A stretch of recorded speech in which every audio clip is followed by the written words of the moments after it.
오늘 함께 나눌 말씀은 마태복음 5장입니다. 마태복음 5장 1절부터 12절까지 말씀 저희가 함께 교독하도록 하겠습니다. 제 목소리 잘 들리시나요? 네. 예, 그럼 함께 교독하겠습니다. 예수께서 무리를 보시고 산에 올라가 앉으시니 제자들이 나아온지라. 입을 열어 가르쳐 이르시되 심령이 가난한 자는 복이 있나니 천국이 그들의 것이미요 애통하는 자는 복이 있나니 그들이 위로를 받을 것이미요 온유한 자는 복이 있나니 그들이 땅을 기업으로 받을 것이미요 의에 줄이고 목마른 자는 복이 있나니 그들이 배부를 것이미요 긍휼히 여기는 자는 복이 있나니 그들이 긍휼히 여김을 받을 것이미요 마음이 청결한 자는 복이 있나니 그들이 하나님을 볼 것이미요 화평하게 하는 자는 복이 있나니 그들이 하나님의 아들이라 일컬음을 받을 것이미요 의를 위하여 박해를 받는 자는 복이 있나니 천국이 그들의 것임이라. 나로 말미암아 너희를 욕하고 박해하고 거짓으로 너희를 거슬러 모든 악한 말을 할 때에는 너희에게 복이 있나니 기뻐하고 즐거워하라. 하늘에서 너희의 상이 큼이라. 너희 전에 있던 선지자들도 이같이 박해하였느니라. 아멘. 예, 지난번 수요 예배 때 제가 4장에 있는 말씀으로 여러분께 말씀 전했었는데요. 그때 나누었던 말씀이 이런 내용이었습니다. 예수 그리스도의 공적인 사역이 본격적으로 시작되는 그 첫 번째에 예수님이 전한 복음의 내용이 무엇이었는가? 4장 17절 말씀 보면은 이때부터 예수께서 비로소 전파하여 이르시되 회개하라 천국이 가까이 왔느니라라고 말씀하셨죠. 여기서 말씀하는 천국이 곧 하나님 나라입니다. 하나님 나라의 왕이신 예수 그리스도가 이 땅에 오셨으므로 하나님의 나라가 임했다라는 겁니다. 그러니까 어떻게 하라고요? 회개하라고 말씀하시는 겁니다. 세상 나라에 속해서 하나님 없이 예수님을 왕으로 모시지 않고 살았던 삶을 회개하고 돌이켜서 이제 하나님이 다스리는 예수 그리스도가 다스리는 그 하나님의 나라로 돌아오라라고 하는 그런 의미로 회개하라라고 말씀을 하신 것이죠.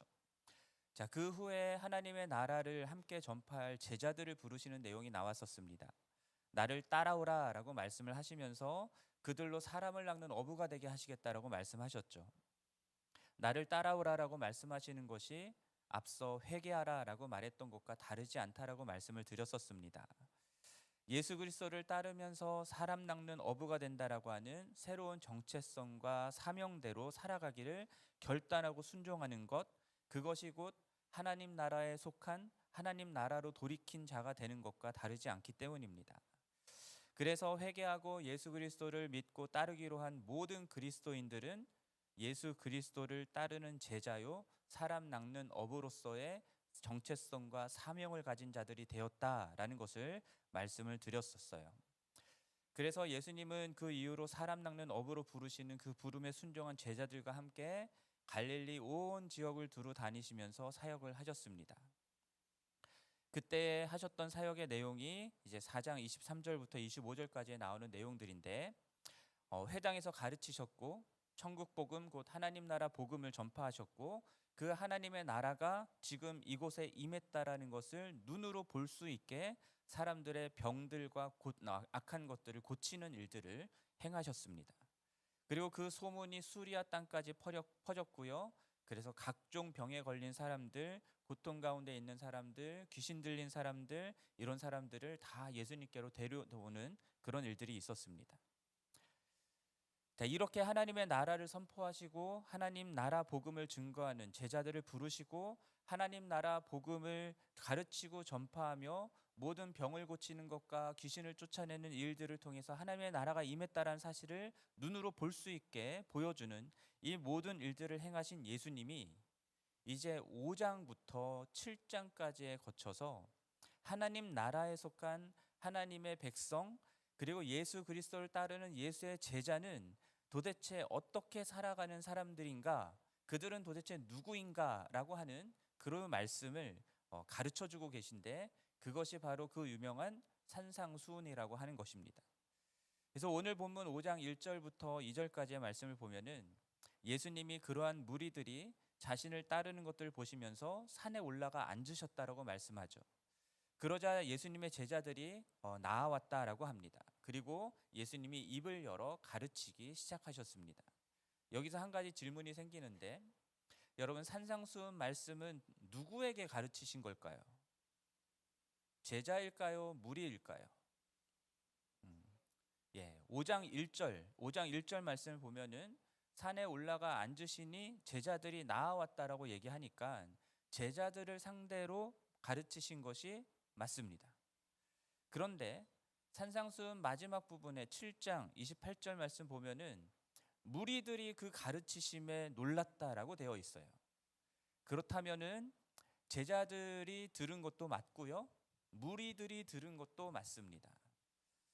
이 무리들이 예수님께 나아왔던 것은 병고침과 같은 자신들의 피로를 채우기 위해서였지만, 예수님이 그들을 고쳐주셨던 것은 그냥 고쳐주신 것이 아니라 죄로 인하여 깨어진 이 세상을 하나님의 다스림 안에서 회복된다라고 하는 그 하나님 나라에 임하셨다라고 하는 것의 증거로서 고쳐주신 것이지, 고쳐주신 자체가 목적이 아니었습니다. 예수님은 그에게 모여든 그 무리들이 고침을 받을 뿐만 아니라 거기서 멈추는 것이 아니라 한 걸음 더 나아가기를 원하셨던 것이죠. 하나님 나라 백성이 되고 그리고 회개하고 예수 그리스도를 따르는 제자가 되기를 바랬고, 그 제자들이, 하나님 나라 백성들이 이 세상 속에서 어떠한 삶을 사는 사람들인가, 그것을 알려주기 위해서 이 산상수훈 말씀을 가르치신 것입니다. 예, 우리 중에서도 그렇고 보통 교회를 다니시는 사람들을 보면 어떤 사람들은 예수를 믿으면 천국 가고 복 받는다 하는 이유로 예수께 나오는 사람들이 있습니다. 어떤 사람들은 인생의 어려운 문제들을 해결받기 위해서 예수님께 지푸라기라도 잡는 심정으로 나오는 경우들이 있습니다. 그러다가 그 문제가 해결되는 기적과 같은 일들을 경험하면 예수님을 믿게 되는 것이죠. 어떤 사람들은 도덕적이고 윤리적인 삶을 살기 위해서 예수님께 나오는 사람들도 있습니다. 인생의 의미를 찾고자, 궁극적인 의미가 무엇인지를 묻는 질문에 대한 답을 찾고자 예수님께 나오는 사람들도 있고요. 때로는 그냥 외로워서 사람들 만나고자 교회에 나오는 사람들도 있습니다. 예수께 나오는 이유는 각각 다 다를 수 있지만, 일단 예수님께 나오면 예수님은 그들에게 무엇을 말씀하시냐면 하나님 나라 백성, 예수 그리스도를 따르는 자들의 삶은 어떠해야 되는가를 가르쳐 주시는 거예요. 회개하고 예수를 따른다라는 것의 구체적인 내용이 무엇이고 어떤 의미인가를 가르쳐 주시는 것입니다. 그래야 회개하고 예수를 따르며 하나님 나라에 속한 삶을 산다고 할 때에 사람들이 자기 원하는 대로 자기 멋대로 사는 것이 아니라 하나님 나라를 다스리는 예수 그리스도의 뜻, 그분이 목적하신 것에 맞게 살아갈 수 있게 되기 때문입니다. 예수님이 우리 가운데 오신 궁극적인 목적은 여러분들이 원하는 소원을 이루어주기 위해서 오신 것도 아니고 여러분들을 구원하기만을 위해서 오신 것도 아닙니다. 우리 안에 무너지고 깨어진 하나님의 다스림을 회복하시고, 그렇게 하나님의 다스림이 회복된 하나님 나라의 백성의 삶을 통해서 이 세상 가운데에 하나님의 다스림, 하나님의 나라를 보여주고 증거하며 하나님의 나라를 이루어가는 자들이 되게 하기 위해서 우리를 구원하시고 우리를 부르신 것입니다. 그러므로 교회는 하나님의 다스림이 무너지고 깨어진 이 세상 속에서 하나님의 다스림 아래 살아가는 하나님 나라 백성들의 삶이 무엇인지를 이 세상 가운데 보여줘야 할 책임이 있는 것이죠. 하나님의 나라가 이 땅 가운데 임했다라고 하는 그 증거를 세상 가운데 나타내는 그런 곳이 바로 교회여야 한다라는 겁니다. 예수님은 지금 제자들에게, 그리고 자신을 따르는 무리들에게 하나님 나라 백성의 삶은 이래야 된다, 이 세상 가운데 하나님 나라 백성, 하나님 나라를 증거하기 위해서 너희들은 어떠한 존재가 되어야 되고 어떻게 살아야 되는가라고 하는 점들을 지금 산상수훈을 통해서 가르쳐주고 계신 거예요. 여러분, 이 산상수훈의 말씀 여러분 다들 읽어보셨겠지만 이것을 읽어보시면 여러분들 마음이 아주 평안해지십니까? 아니죠. 굉장히 불편해집니다. 예. 우리가 이제까지 알고 살아왔던 것과는 전혀 다른 가치를 말씀하고 있고, 우리가 지금까지 알아왔던 성경에 대한 해석과도 전혀 다른 새로운 하나님 나라에 대한 관점에서의 해석, 그리고 우리가 어떠한 삶을 살아야 되고 어떤 자세와 태도로 살아야 되는지를 가르쳐주고 있기 때문입니다. 그냥 가르쳐주고 끝나는 게 아니라 7장 마지막에 가면은 순종하지 않으면 안 된다라고까지 말씀하고 계시기 때문에 더더욱 더 불편해지는 것들이 있습니다. 여러분, 하나님 나라라는 이 하나님 나라를 표현할 때에 거꾸로 된 나라라고 하는 표현이 있습니다. 우리가 살아가는 이 세상의 익숙한 가치와 전통적인 해석을 완전히 뒤집어 엎는 그러한 하나님의 나라를 우리에게 가르쳐 주기 때문에 거꾸로 된 나라라고 이야기하면서, 그렇기 때문에 우리에게는 불편한 가르침이 되는 것입니다. 그래서 여러분, 무리들이 지금 이 말씀을 듣고 있기는 하지만, 그래서 마지막에 가면은 이 말씀을 듣고 놀랐다라고 되어 있지만, 무리들은 이 말씀을 아무리 들어도 행할 수가 없습니다. 하나님 나라에 속한 자가 아니기 때문이죠. 예수 그리스도를 따르는 제자가 아니기 때문입니다. 무리들은 예수께 뭔가를 받으려고 오는 사람들이지, 예수님이 말씀하시는 이 불편하고 힘든 삶을 기꺼이 감내하며 살아갈 사람들이 아니다라는 겁니다. 여러분, 물고기는 물에서 살아야 하는 것처럼 회개하여 하나님 나라에 속한 자들, 예수 그리스도를 따르는 자들은 이 세상 나라가 아닌 하나님 나라의 가치와 원리와 질서를 따라 살아가는 자들인 것을 여러분 분명히 마음속에 새기셨으면 좋겠습니다. 그러므로 아무리 불편해도 우리 주님이 가르치고 요구하시는 이 산상수훈의 삶을 순종하는 것들이 바로 그리스도인이어야 한다라는 것도 여러분 기억하셨으면 좋겠습니다.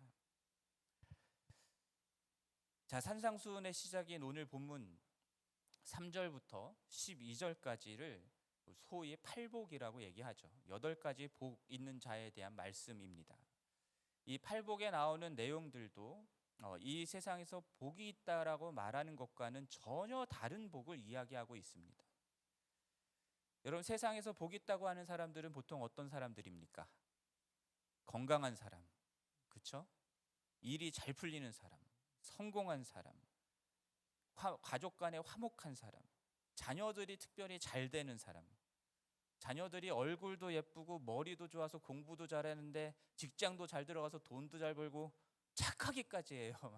그럼 너는 무슨 복을 받아서 이렇게 좋은 자녀를 낳았냐라고 얘기를 하곤 하죠. 그런데 팔복은 전혀 그런 것과 전혀 상관없는 복을 얘기합니다. 예수님은 하나님 나라에 속하고 예수 그리스도를 따르는 제자가 된 자들, 그래서 오히려 세상에서는 복받지 못한 사람들의 부류인 이 제자들이 복이 있다라고 말씀하시는 거예요. 그리고 이 제자의 삶에서 드러나는 가장 두드러진 특징이 무엇이냐? 그것이 오늘 본문 11절 말씀에 나오는 내용입니다. 예수님을 따르기 때문에 예수로 말미암아서 세상 사람들이 너희를 욕하고 박해하고 거짓으로 너희를 거슬러 모든 악한 말을 할 때, 근데 너희들은 그때에 복이 있고 그러므로 기뻐하고 즐거워하라라고 말씀하고 계세요. 이런 내용들을 바탕으로 이제 3절부터 10절까지 나오는 내용들을 우리가 생각해 보아야 합니다.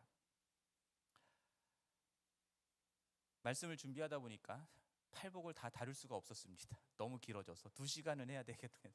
그래서 오늘은 시간 관계상 앞에 4개 복만 하고 다음번 수요 예배 때 제가 나머지 4개를 하도록 하겠습니다. 그럼 먼저 3절에서 말하는 심령이 가난한 자는 복이 있다라고 하는 이 말씀의 뜻은 무엇인지 한번 생각해 보죠. 심령이 가난한 자는 복이 있는데 그들은 천국이 그들의 것이다라고 말씀을 하십니다. 하나님의 구원이 필요한 자, 그래서 하나님께 구원을 바라지만 정작 하나님께 자신은 아무것도 주장할 수 없다라고 여기는 사람, 그 사람이 바로 심령이 가난한 사람입니다. 인간이 범죄한 이후 여러분, 우리들은 가난이라는 것을 결핍이라는 것을 갖게 되었습니다. 하나님의 나라에서 하나님이 창조한 에덴 동산에서는 가난이라는 게 없었죠. 풍족한 삶을 살았습니다. 그러나 인간이 범죄한 이후로 가난이라는 것이 들어왔습니다. 파스칼의 말처럼 인간이 범죄하고 하나님과의 관계가 분리된 이후에 인간의 마음속에는 오로지 하나님만이 채울 수 있는 빈 공간이 생겼다라는 것이죠. 사람들은 내면에서 무언가 결핍되면 그것을 채우려고 합니다. 제가 당 환자잖아요. 당이 떨어지면 어떻게 됩니까, 여러분? 당을 먹어야죠. 그렇죠? 쾌락, 권력, 재물, 선행, 업적, 인기, 외모 이런 것 등으로 사람들이 자신 안에 있는 빈 공간을 채우려고 하는데 어느 정도는 채워지겠지만 그러나 일시적이고 불완전한 만족입니다. 그래서 진정으로 채워야 할 것이 무엇이냐? 하나님으로 채워야 된다라는 것이죠. 하나님 외에 이미 다른 것에서 만족을 찾고 있고 자신의 심령의 가난함을 인정하고 있지 않은 사람들은 하나님을 알려고 하지도 않고 자신의 결핍을 인정하려고도 하지도 않습니다. 그러나 심령이 가난한 사람은 자기가 그러한 결핍의 상태에 있다라는 것을 깨달아 아는 자들이다라는 거예요. 그리고 그 결핍을 채워주실 수 있는 분이 하나님밖에 없다라는 사실을 안다라는 겁니다. 그래서 회개하는 것이죠. 그래서 예수 그리스도를 따른다라는 겁니다.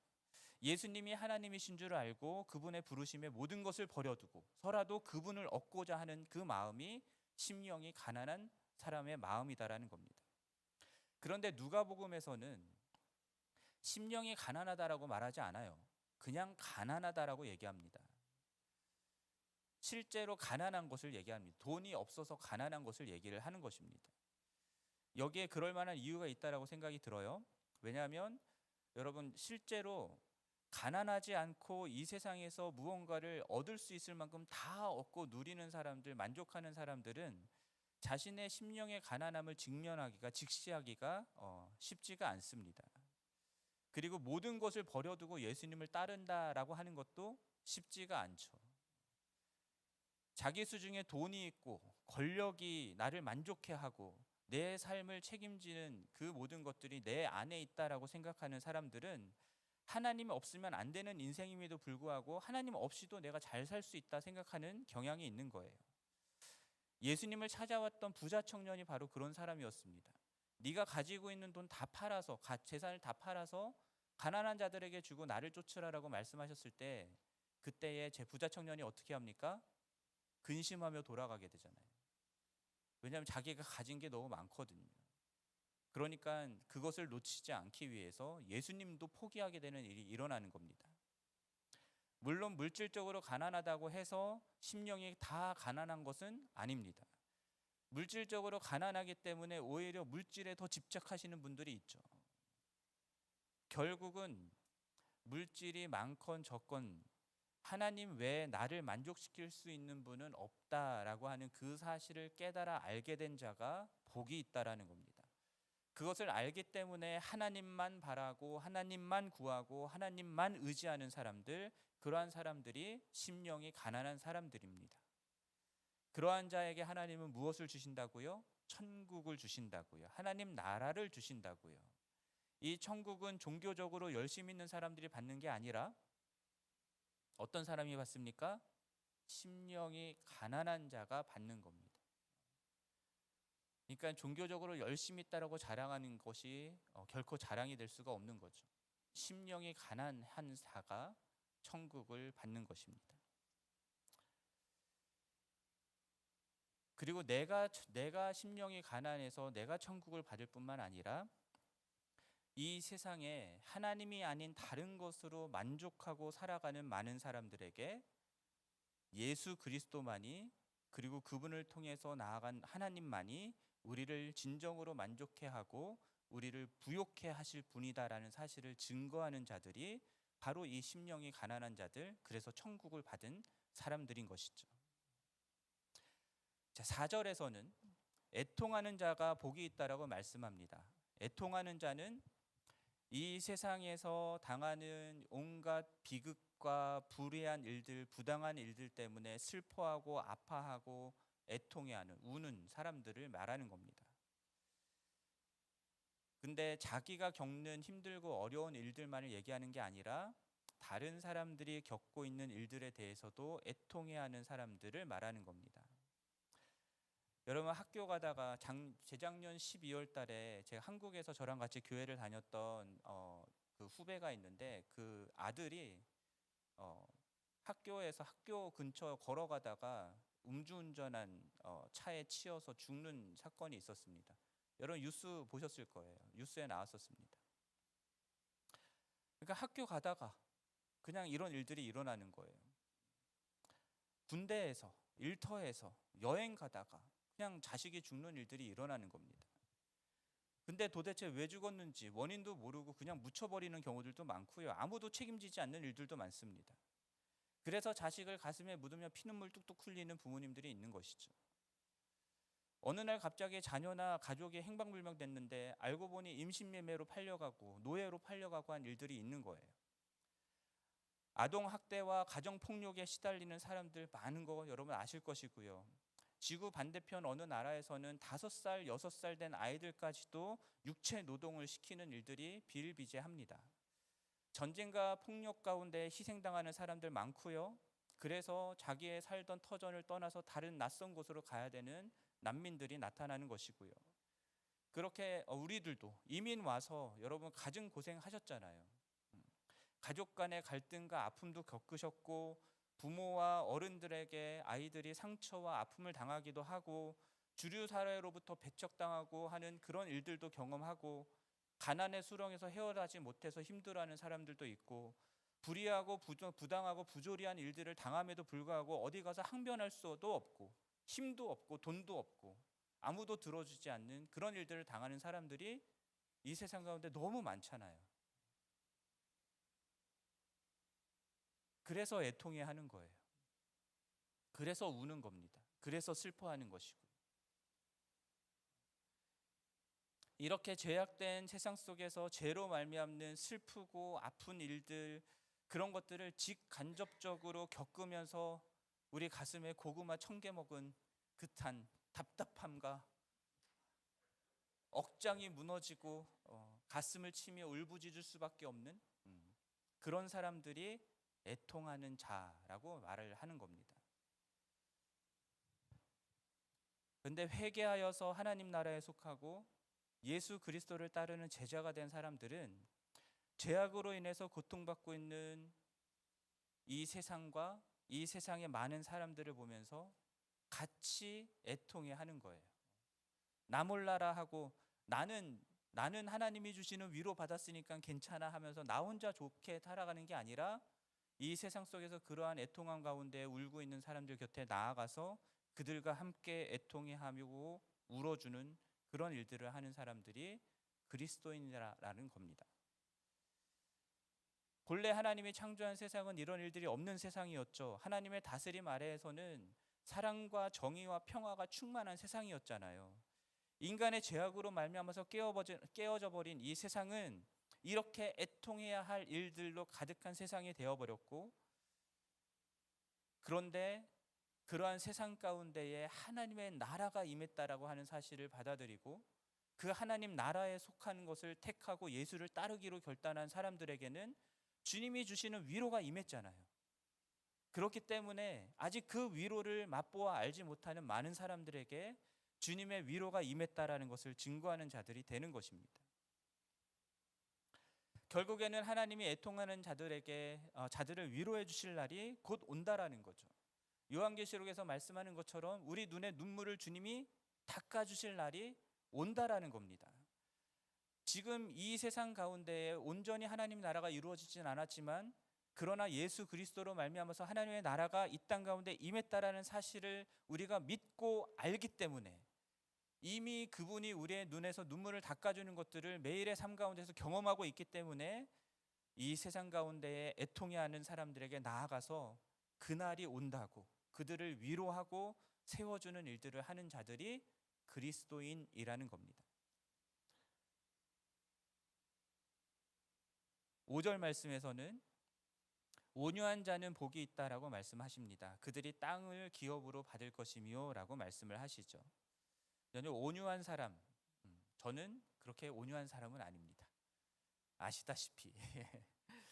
근데 온유하다 하면 온화하고 부드러운 성품을 말하죠. 근데 헬라어 본래의 의미에는 점잖은, 겸손한, 사려 깊은, 예의 바른 이라는 의미들이 있고요. 그런데 이러한 자질들의 필수 불가결한 절제를 행하는 것까지 포함되는 의미가 있습니다. 그래서 여러분 들어보셨겠지만 온유라는 단어의 의미 속에는 야생동물이 길들여진 상태, 야생동물이 워낙 와일드하잖아요. 막 본인의 힘을 주체 못해서 막 날뛰잖아요. 근데 그것이 길들여져서 주인의 통제에 맞게 쓸 수 있게 된 상태를 온유함이라고 말하는 겁니다. 앞서 말씀드렸던 애통해 할 수밖에 없는 제약된 세상에서 당하는 여러 가지 아픔과 슬픔, 고통 이런 것들을 경험할 때 사람들의 마음속에는 어떤 것들이 생기죠? 분노가 생깁니다. 우리들의 인간된 죄된 본성으로 본능적인 반응으로는 내가 이 세상에게 복수할 거야 하는 이런 마음들이 일어나는 것이 당연합니다. 더 강한 힘과 부를 가지고 나에게, 내 이웃에게, 내가 사랑하는 사람들에게 고통을 안겨준 사람들, 내가 반드시 본때를 보여줄 거야, 내가 복수할 거야 라는 그런 마음들을 갖게 되는 것이죠. 심지어 폭력적인 방법을 써서라도 내가 그렇게 할 거야 라는 생각들을 갖게 됩니다. 그런데 온유한 자는 그렇지 않다라는 거예요. 하나님 나라에 속한 자들, 예수 그리스도를 따르는 온유한 자들은 그렇지 않다라는 겁니다. 왜 그러냐면 할 수 없어서가 아니라 복수하시는 분은 누구십니까? 하나님이심을 믿기 때문입니다. 하나님의 뜻과 마음과 생각대로 행하기 위해서 내 본성과 내 마음과 내 생각을 기꺼이 부인하는 사람들이고요. 그래서 하나님을 온전히 의지하는 자가 될 수 있는 것이죠. 그렇기 때문에 지금 내가 당하고 있는 일들, 내 주변에 일어나고 있는 일들에 대해서 분노하고 즉각적으로 반응하는 그런 일들을 하지 않는 거예요. 여러분, 예수님의 성품을 온유하고 겸손하다라고 성경은 얘기합니다. 예수님의 삶을 여러분 잘 보세요. 여러분, 예수님이 자기 마음대로 행하신 것이 있습니까? 없습니다. 성령 하나님이 인도하시는 대로 사셨고 하나님께서 원하시는 대로 행하셨습니다. 인간의 몸을 입고 십자가를 지시기 위해서 이 땅에 오셨을 때부터가 하나님의 뜻을 이루기 위해서 이 땅에 오셨던 것이고요. 십자가에 못 박혀야 하는 괴로움 앞에서도 하나님의 원대로 되기를 기도하셨던 분이 예수님이십니다. 십자가에 못 박혀서 사람들이 조롱할 때에도, 사람들이 거짓 증언할 때에도, 하나님의 아들이거든 뛰어 내려오라고 할 때에도 예수님은 할 수 있었지만 잠잠했던 거예요. 12군단도 더 되는 천사들을 불러서 다 쓸어버릴 수도 있었겠지만 그렇게 하지 않으셨다라는 겁니다. 십자가에서 내려오실 수도 있었지만 그렇게 하지 않으신 그 이유가 무엇입니까? 예수님 마음대로 했다 하면 그렇게 했을 수도 있겠지만 하나님의 뜻대로 행하고 하나님이 이 모든 것들을 통해서 하나님의 뜻을 이룰 것을 바라고 기대했기 때문에 그렇습니다. 하나님께 다 맡겼기 때문인 것이죠. 그렇기 때문에 온유하실 수 있었던 겁니다. 이렇듯 온유한 사람은 하나님의 뜻과 마음과 생각대로 행하기 위해서 내 본성과 내 마음과 내 생각대로 하지 않는 사람, 그것들을 부인하는 사람들인 겁니다. 하나님의 다스림 아래 자신을 두고 하나님의 말씀대로 순종하며 살아가는 자들인 것이죠. 여러분, 내 마음대로 되지 않으면 화가 나죠. 예. 그래서 여러분들이 자녀들에게 그렇게 화를 많이 내신 거잖아요. 예. 자녀들도 내 마음대로 되지가 않잖아요. 근데 자녀들만 내 마음대로 되지 않는 게 아니라 이 세상에 내 마음대로 되는 일이 뭐가 있습니까? 여러분들이 더 잘 아시잖아요. 그 모든 것들을 내가 원하는 대로 내 통제 아래 두면서 모든 것을 하려고 하면은 절대로 온유한 사람이 될 수 없습니다. 그런데 그 모든 것들을 하나님의 통제 아래 두고 하나님의 다스림 아래 두고 하나님께 맡기는 자는 내 주변에서 내 뜻대로 되지 않는 일들이 일어난다 해도 온유할 수 있는 거예요. 부드럽게 반응할 수 있는 겁니다. 왜냐하면 결국은 이 모든 것들 속에서도 하나님의 뜻이 이루어질 것이다라는 것을 알고 믿기 때문인 것이죠. 그렇게 온유한 사람은 땅을 기업으로 받는다라고 말씀합니다. 그러면 우리 땅 부자가 된다라고 생각하시면 안 되고, 이 세상에서는 온유하면 땅을 뺏기기 십상입니다. 그렇죠? 악착같이 움켜쥐고 힘으로 뺏어야 땅을 얻을 수 있는 게 이 세상의 논리지만 하나님 나라에서는 그게 아니다라는 거죠. 하나님 손에 모든 주권을 내어드리고 하나님의 다스림 아래 순종하며 살아가는 온유한 자, 주님을 따라가는 제자들이 복 있는 자고, 그들에게는 주님이 약속하신 땅, 하나님 나라를 기업으로 받는 그 일들이 일어난다라는 겁니다. 그리고 6절 말씀, 의에 줄이고 목마른 자는 복이 있나니 그들이 배부를 것이미오라고 말씀합니다. 여러분, 줄이고 목마른 상태는 정말 죽을 만큼 배고프고 목마른 상태를 말하는 겁니다. 근데 누가복음에서는 지금 줄인 자는 복이 있다라고 되어 있어요. 그러니까 지금 이 세상 속에서, 우리가 살아가는 이 현재 속에서 배고픈 사람, 줄인 사람이 복이 있다라고 하는 말씀입니다.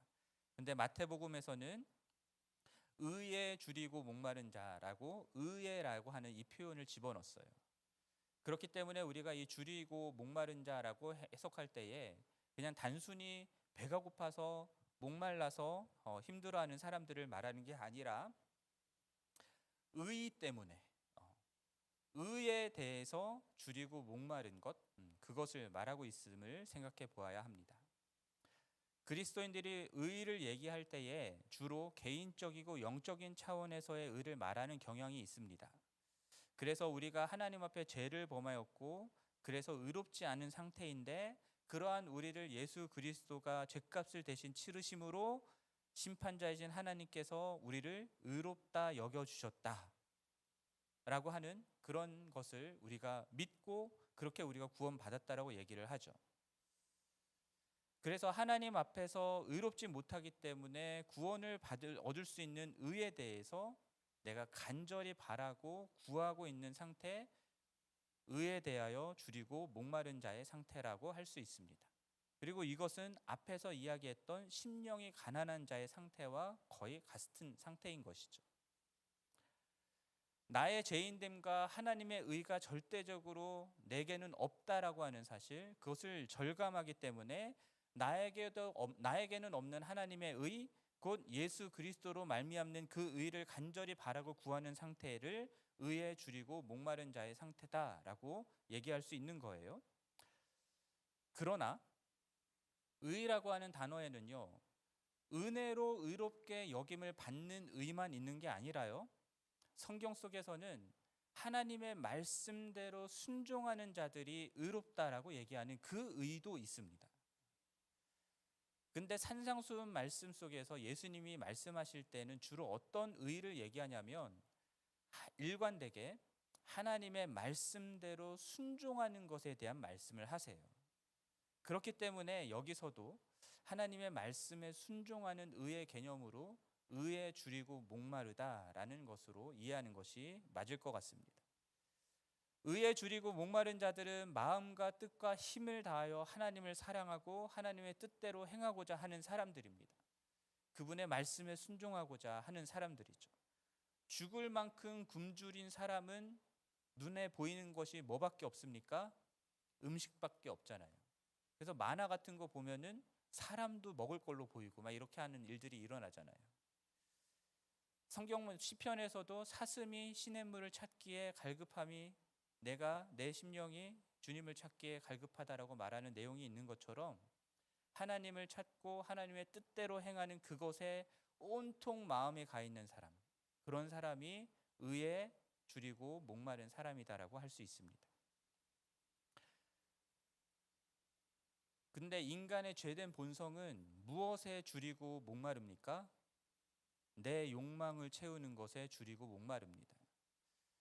그래서 죄된 인간은 하나님의 말씀을 지켜 행하지 않습니다. 그거는 내 욕망과 거스르는 일들이 너무 많거든요. 대신에 내게 좋으면은 선한 것, 내게 안 좋으면 나쁜 것, 악한 것이다 라고 생각하면서 내 욕망을 기준으로 내 욕망을 채울 수 있는 그것들을 추구하며 살아가는 것이 죄인된 인간의 모습입니다. 사사기에서는 이러한 사람들의 모습들을, 이러한 세상을 뭐라고 표현했냐면, 이스라엘의 왕이 없으므로 사람들이 다 각기 자기 소견에 옳은 대로 행하였다라고 얘기를 하죠. 하나님이 기준이 아니라 내 욕망, 내가 기준이 돼서 살아가는 세상을 말하는 것입니다. 여러분, 사람들이 자기 소견에 옳은 대로 행하는 세상에서는 어떤 일들이 일어날까요? 갈등이 일어납니다. 왜냐하면 내 욕망과 저 사람의 욕망이 충돌하거든요. 내가 좋다라고 생각하는 것과 저 사람이 좋다고 생각하는 것이 충돌하거든요. 그래서 전에 제가 설교할 때도 말씀드린 적이 있었는데 홉스라는 사람이 이 세상을 표현할 때에 만인에 대한 투쟁이다라고 정의를 내렸습니다. 모든 사람들이 모든 사람에 대해서 다 투쟁하고 있는 이 모습이 이 세상의 모습이다라고 얘기를 한 거예요. 그래서 이 갈등 관계가 심화되면 내가 살기 위해서 남을 죽여야 되는 거죠. 내가 올라가기 위해서 남을 짓밟아야 되는 거죠. 그런데 하나님은 하나님의 백성들에게 주신 하나님의 말씀은 무엇을 말씀하고 있습니까? 하나님을 사랑하는 것과 이웃을 사랑하는 것을 얘기를 하고 있는 거예요. 그래서 예수 그리스도를 따르고 하나님의 백성된 이 세상을 살아가는 하나님 나라의 백성들은 이 하나님의 말씀대로 순종하며 살아가기를 힘쓰는 자들이 되는 것입니다. 여러분, 하나님이 이스라엘을 하나님의 백성으로 삼으시고 그들에게 율법을 주시잖아요. 그리고 우리가 잘 알다시피 구약에 나오는 모든 선지자와 율법의 강령을 두 가지 계명으로 요약하면 하나님을 사랑하는 것과 이웃을 사랑하는 것이잖아요. 그래서 하나님과의 사랑의 관계 안에서 함께 살아가기 위해서 이스라엘은 하나님의 말씀대로 성막도 지어야 했고 제사도 지내야 했고 우상 만들지 않아야 했고 안식일 지켜야 했고 부정한 음식 먹으면 안 됐고 부정한 것들 만지면 안 되고 하는 이러한 율법들을 말씀을 지켜 행하는 삶을 살아야 했습니다. 그런데 그것만이 아니라 이웃들과의 관계에 있어서도 사랑하는 삶을 살아야 됐던 거예요.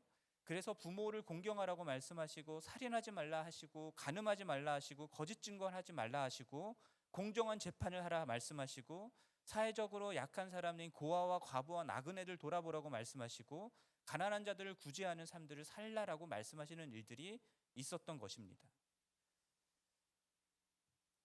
그래서 선지서들 보면은 예레미야서 9장 24절 말씀처럼 여호와는 사랑과 정의와 공의를 땅에 행하는 자라라고 말씀을 하시죠.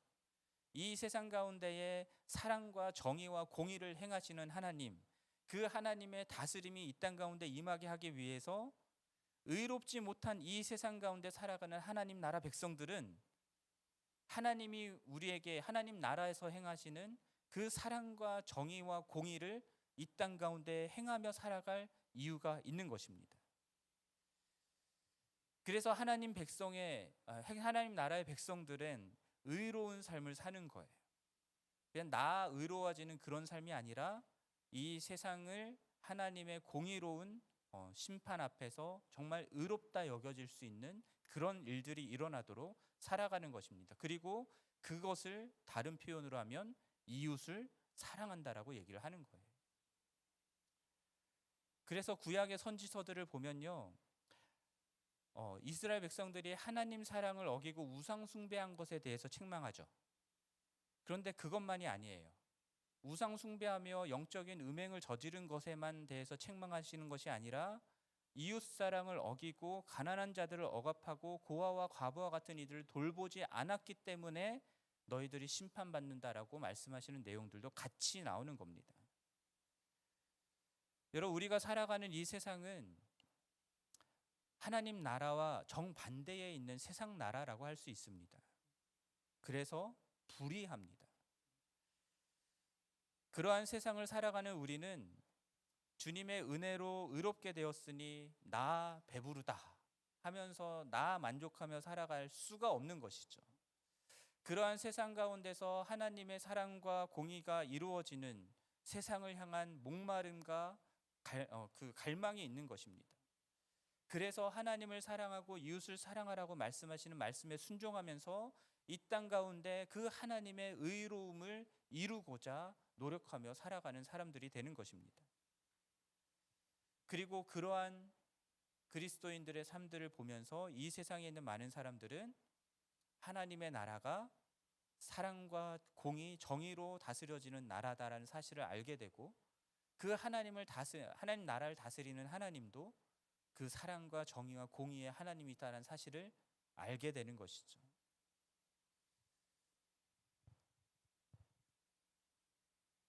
우리가 팔복의 4가지 복에 대해서 여러분과 나누었습니다. 여러분은 심령이 가난한 자입니까? 애통해하는 자입니까? 온유한 자입니까? 의에 줄이고 목마른 자입니까? 이제 뒤에 나오는 4가지에 대해서도 다음에 또 할 때 또 물어보겠지만, 여러분 이 질문에 네, 아멘이라고 대답하실 수 있어야 됩니다. 아니, 하셔야 됩니다.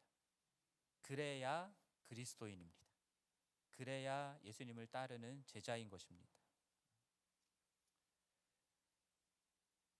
스캇 맥나이트라고 하는 분의 산상수훈이라는 책을 보면요, 이렇게 주석집인데요, 이런 리스트들이 있습니다. 매일 성경을 읽고 기도하는 사람, 정기적으로 교회 모임에 참여하는 사람, 11조를 내는 사람, 성경을 많이 아는 사람, 설교를 잘하는 사람, 영적인 은사를 발휘하는 사람, 영적인 훈련을 열심히 실천하는 사람, 전도를 잘하는 사람, 인상적인 회심을 경험한 사람, 좋은 책을 집필하는 사람, 세속과 분리되어 살아가는 사람, 사업에 성공한 사람, 공직에 출마한 사람, 군대에 복무하는 사람, 이런 사람들이 하나님의 복을 받고 좋은 그리스도인이다 라고 예수님이 말씀하지 않았다라는 거예요. 예수님은 심령이 가난하여서 하나님 외에 다른 것으로 만족하려 하지 않는 자, 그렇기 때문에 세상의 것들로 만족하려는 자들에게 참 만족을 주시는 하나님을 증거하는 자, 그러한 자가 참 그리스도인이다라고 말씀하고 있는 겁니다. 죄로 인하여 깨어진 이 세상과 자신과 사람들에 대해서 애통해하는 자, 그러한 자들에게 주시는 하나님의 위로를 받았기 때문에 이 세상 가운데서 애통해하며 눈물 흘리고 있는 자들에게 나아가서 하나님의 위로를 전하는 자, 그러한 자들이 참 그리스도인이다라고 얘기하는 겁니다. 자기를 부인하고 하나님의 다스림 아래 온전히 순종하고 복종하는 자, 그러한 자가 온유한 자고, 그래서 이 세상에서의 악하고 폭력적인 방법으로 자기 욕망을 추구하지 않고 하나님의 말씀에 절대적으로 순종함으로 하나님 나라를 증거하는 자가 참 그리스도인이다라는 겁니다.